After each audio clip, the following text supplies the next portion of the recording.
Hi, it's Erin Smalley, and I want to talk to you about 5 things a husband needs from his wife, from you. Number 1, he needs you to take care of yourself. And I know that sounds silly amidst we're talking about what your husband needs, but what we know to be true is if a wife is worn out, exhausted, burned out, she's not going to have anything to give her husband, her kids, her friends. And so, first and foremost, please take care of yourself physically, emotionally, spiritually, intellectually, straight out of the greatest commandment. Love the Lord your God, heart, soul, mind, and strength, and love your neighbor as yourself. As is such a key word because it's saying, yes, love others, but the as is love yourself too. So do that physically, emotionally, spiritually, intellectually, so you have something to give. How can you do this? Just a quick tip. Even driving here today, I knew I was dragging. I was tired. And so I turned on one of my favorite praise and worship songs, just blasted it, sang with it. I let it soak into my soul, and it just rejuvenated me. So for women, take care of yourself. So even like throughout the day, let's say you have small kids and they're napping, lay down and take a nap yourself, or like sit and read something that you enjoy.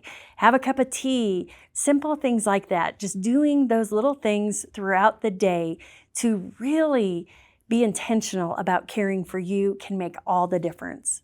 Number 2, he needs your affirmation. It's interesting because Dr. Orbuck followed 373 couples for more than 2 decades. And it was super interesting because as she studied them, she found one thing, that husbands who are affirmed by their wives have a more satisfying marriage. And so when I heard this research, I was like, oh, that's simple because it's just one affirmation per day.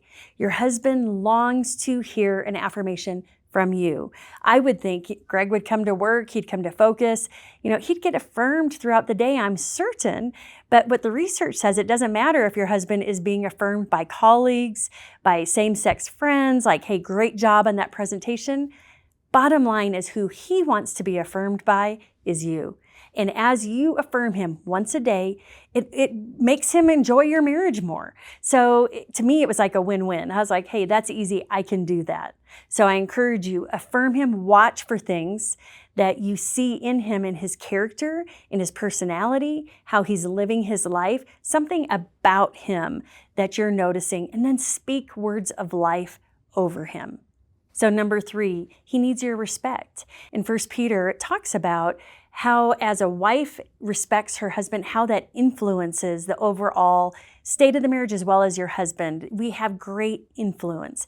And when we're battling our spouse for leadership within the house, it doesn't go well. And typically that's what we do as women. We want to take over. If he's not doing it, well, then I will. And it's remembering we're called to respect. And so what does respect look like? I would even ask your spouse, ask your husband, what does it look like for me to respect you? How would you know I'm respecting you? And get that feedback. That's great information to have to make sure that you're showing up in a way that actually is speaking respect to him. And just an opportunity, again, to influence the overall state of our marriage. So number 4, he needs your friendship. And you think about most couples, unless it's an arranged marriage, start as friends. The research is clear that when a husband knows that his wife is his best friend, he's twice as satisfied with the marriage. That's huge. So really it's looking back. What did we used to do when we were dating and engaged, early married? What was it that we did as friends? I know Greg will often say, I know you love me, I know you're committed to me, but I really want to know you like me. Because if you like me, we're friends. And he wants to be best friends, and I want to be his best friend. And so it really is being intentional about what did we once do as friends. Maybe you're still doing those things, watching movies together, watching shows together, going out on dates and having fun. Last night we went to a play and it was a great time.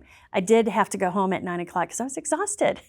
So set the boundary and went home, but we had a blast together. And so really it's looking at what can we do together as friends. What did we used to do, and how do we put those things in practice today? And number 5, he needs physical touch and sexual intimacy. And, God made us differently as men and women. And I know typically people believe like, oh, men, they want sex all the time, and women, and actually the research shows today that 25% of women have a higher sex drive than their husband. But it really is having a conversation with your husband. Is it physical touch that's a love language for him? Is that something that helps him to feel loved? And so it's exploring that. Maybe it's your love language, and really talking about, how do we navigate this?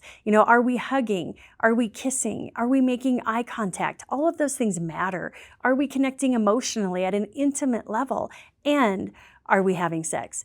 Intimacy is a gift that God gave us for marriage, and it's a blessing to the marriage. And so, if we're not intimate, if we're not having sex, why not? What's getting in the way? And that's something you can go after together to seek what is really going on. What's getting in the way? Is it a hormone issue? Is it a medical issue? Is it a mental health crisis? Is it trauma? Is it a disconnection in the marriage? And so really, I encourage you, go in and talk to a licensed Christian counselor if that is an area in your marriage that you're wanting to grow in. So these 5 tips aren't a checklist. I know, as I've spoken to moms groups across the country, so often as I'm sharing tips for the marriage, I didn't realize that it's like a checklist. The moms are going, yeah, I do that. Really what this is, I want to empower you to influence your marriage. You have more influence than you can imagine. And if there's distance right now, or maybe you're going through a season where you've drifted, you're feeling like married roommates, utilize what you have the most control over, and that's you. With these 5 things, you have great influence, and I want to empower you to utilize your influence in the marriage, because as you show up in safe, kind ways specifically that speak to your husband, wow, all bets are off. You can't control what he does or doesn't do. I always say, do these things regardless of what your spouse does or doesn't do, and utilize the influence that God has given you. So I know I just offered 5 simple tips. There's so much more to talk about. We're going to link to some resources down below, including the book I wrote, 10 Things a Husband Needs from His Wife. We have so many resources here at Focus on the Family, and we'll link to them below. But feel free to ask questions. We love reading your comments. So again, we want to engage with you. We want to hear your comments. Feel free to comment below, because we want to help your marriage thrive in Christ.